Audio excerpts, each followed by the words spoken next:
Hi guys, today is Wednesday, March 18th, 2020, and we're on day 2 of our Skill a Day series. If you haven't seen any of these videos before, you don't know why I'm doing this. I just really wanted to do what I could from my own home during isolation to encourage people to not let bitterness grow about everything that's happening in the world right now. Let's use our time well, let's continue living, continue connecting, continue growing. So to do my part, I'm offering up little videos, skill a day things that might come in handy, things that you might find relevant, or at very least, I hope, just not a waste of your time. So first up today, we're going to make a couple items that stores ran out of. You might want them in your household. And the first one we're going to do is disinfectant wipes. Now you can find lots of recipes for this online. It's very important though to know that as much as there's varieties, there's a particular use for each variety. So you can do disposable, you can do reusable, and you can do just basic cleaning wipes, or you can do disinfectant wipes. If you find a recipe online that calls for vinegar as the base, that's just going to be a general cleaning wipe. You know, it's going to have vinegar, essential oils, dish soap. Those are excellent things for, hey, I have a spill on the counter, I'm just going to wipe it up. Hey, I've got sticky fingerprints on my wall, I'm going to wipe those down. But that isn't actually adequate for disinfecting purposes. That's not something you're going to want to clean toilets with. That's not something you're going to want to clean a sick room with. That's not something even that you want to necessarily wipe raw meat off the counter with, okay? Those things are good and useful and have a place.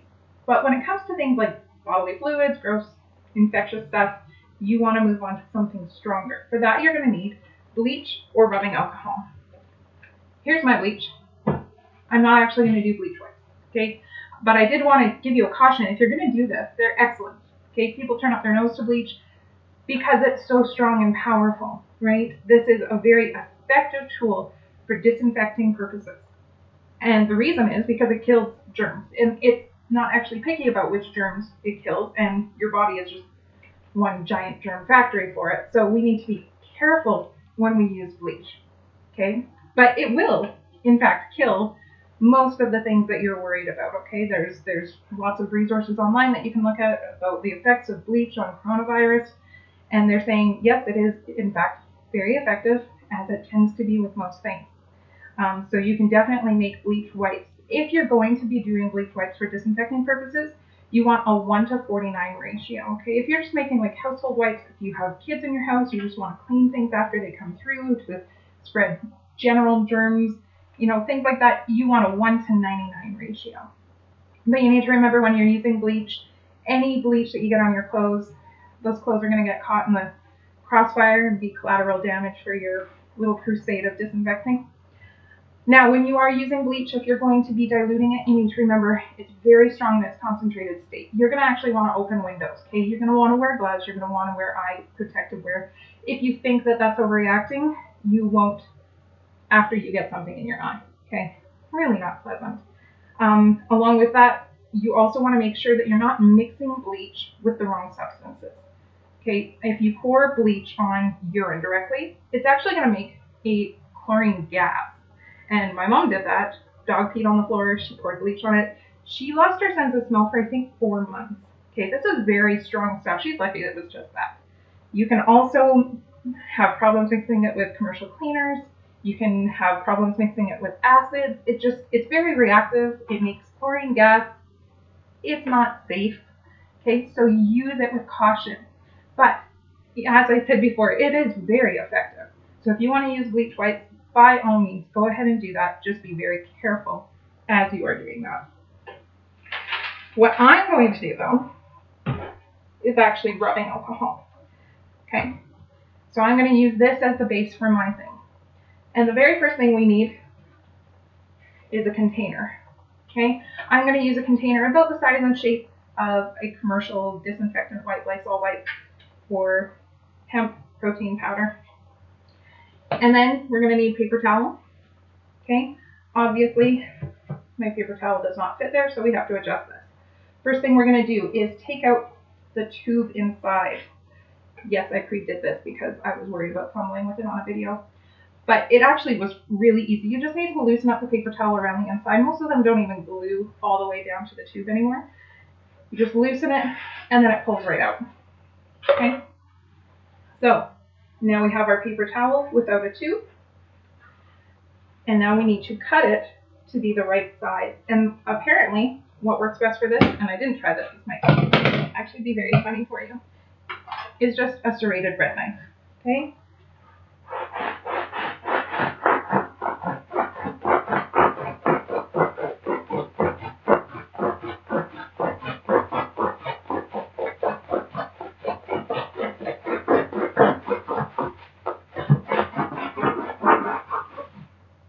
Well, that is a fluffy bit of mess, but it did in fact work. And I almost wonder if it wouldn't have been easier with the tube still inside, but I did what I did. All right, so we're gonna make sure this actually fits in there properly. I think it goes without saying, make sure whatever container you put it in is in fact clean and dry so that you're not getting any cross-contamination. Get it in. There we go. Now, just a reminder, when you actually do disinfectant wipes like you buy them from the store, they don't pull from the outside, right? They pull from the inside. So just prime that little bit first already so that it's ready to go for you. Now, we are going to use, how much of that? We are going to use 1 cup of water and 1 teaspoon of dish soap and 1/4 cup of rubbing alcohol. Remember to get eye level as you are pouring.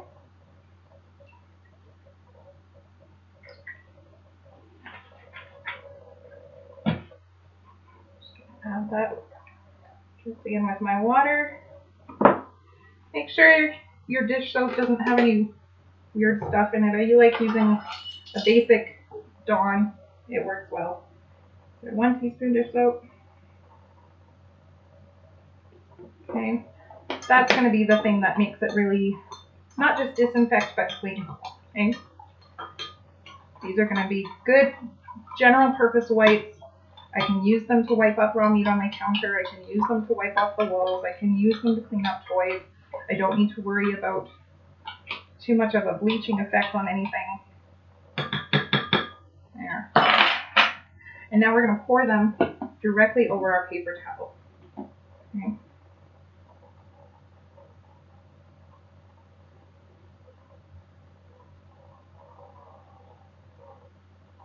There we go. There's actually quite a lot of liquid in here compared to how much paper towel I put in, so you might want to gauge that based on how much you're actually using. But honestly, a lot of those disinfectants end up having liquid left at the bottom. You can just throw more paper towel into it and shake it back up. Concentration is going to stay the same. Okay, so I have my disinfectant wipes all ready. The next one we're actually going to do, again, using our rubbing alcohol while we have it out, we're going to make hand sanitizer. Now again, with this one, you want to be careful, okay? I just read an article about a kid who got bleach burns on his hand from homemade hand sanitizer. Okay, make sure you're actually looking up the concentrations of these things, how you're supposed to be using them, okay? Rubbing alcohol comes in different concentrations. Mine is 70%. According to the WHO, you need 60 to 90%, 95 you can use, but actually you're getting up to the point where it's just going to hurt your hands when it's that high of a concentration, okay? So 60 to 90% for your concentration for your rubbing alcohol. So I know that if I have a 70% solution, I can only dilute 10% further. So I'm going to do 100 mils of solution, which means I need 90 milliliters of rubbing alcohol.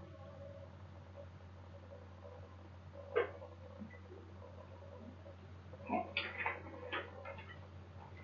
Now we're going to add 1.5 teaspoons of hydrogen peroxide. I'm going to use a clean measuring spoon so I'm not cross-contaminating. Mixing things that shouldn't be mixed. Don't ever mix hydrogen peroxide with bleach. Don't know if I said that already. And then we're going to add 1/2 teaspoon of glycerin. You'll see some recipes that call for aloe vera gel. They kind of do the same thing. It's just softening it up for your hands, making it more moisturizing, not as harsh. Mine is actually a rosewater glycerin. That's pretty nice. So I guess I just made rosewater hand sanitizer. Look at me go. Now I've got a nice little washed out, clean, dry jar. We will funnel that in.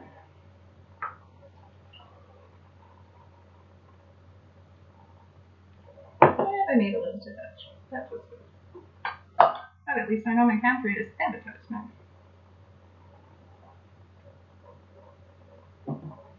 And I have big flour right here.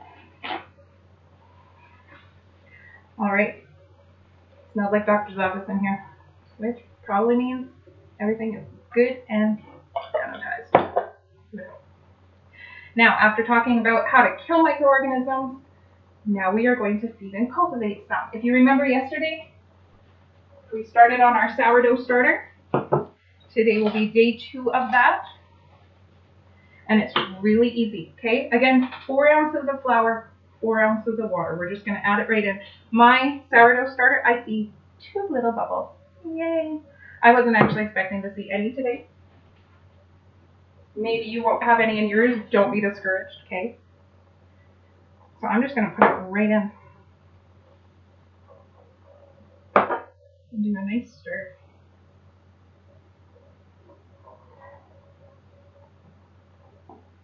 In our frenzy to make sure that we're killing all of the bad germs, we have to remember that there is bacteria and microorganisms that are vital for us.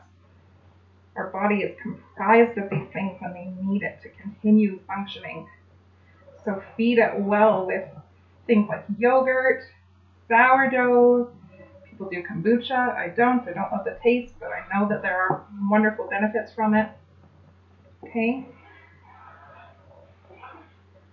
So again, we've got a batter here, pretty elastic. We're just going to cover it back up very lightly, set it on the counter, and we will come back to it tomorrow with another video. Don't know what I'm showing you yet, but I'll figure that out. Have a good day.